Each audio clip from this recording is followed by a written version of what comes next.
brought to you by Technosport. Spirit तो वही है जो मैदान में उतरे।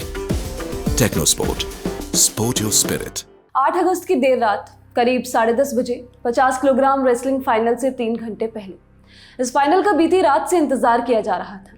विनेश रेसलिंग के फाइनल में पहुंचने वाली पहली इंडियन महिला रेसलर बन चुकी थी।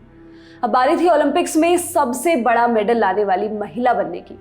उनका परिवार, उनके फैंस, यहाँ तक कि उनके आलोचक भी इस फाइनल का इंतजार कर रहे थे, इस उम्मीद के साथ कि विनेश इतिहास रचेंगी।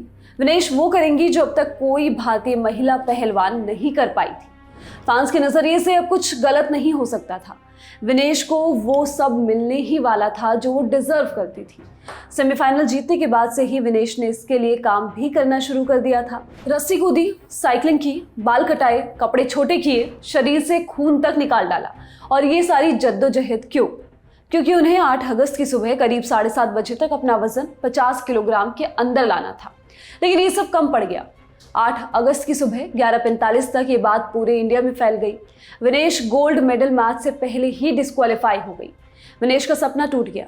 जो लोग चीख चीख कर कह रहे थे हमारी छोरी गोल्ड ला रही, विनेश के साथ वो भी टूट गए। समझ नहीं आया क्या हुआ, कैसे हुआ, लेकिन इस सपने पर 100 ग्राम का एक्स्ट्रा वजन भारी पड़ा। हैरान फैंस निराश मन के साथ दुख मना अपने अपने काम में लग गए और हम जैसे लोग विनेश पर अपडेट खोजने में। बीच बीच में मन में चला कि किस्मत इतनी निर्दयी कैसे हो सकती है? क्या हमारे साथ कभी कुछ ऐसा हुआ तो हम झेल पाएंगे? पूरे दिन काम के बीच ऐसे विचार आते जाते रहे। 50 किलोग्राम गोल्ड मेडल मैच के फाइनल से पहले जब काम से थोड़ी फुर्सत मिली तो ये विचार फिर लौट आए। समझ तो अभी भी नहीं आ रहा था कि ये क्यों हुआ। हाँ, ये जरूर पता था कि ये कैसे हुआ।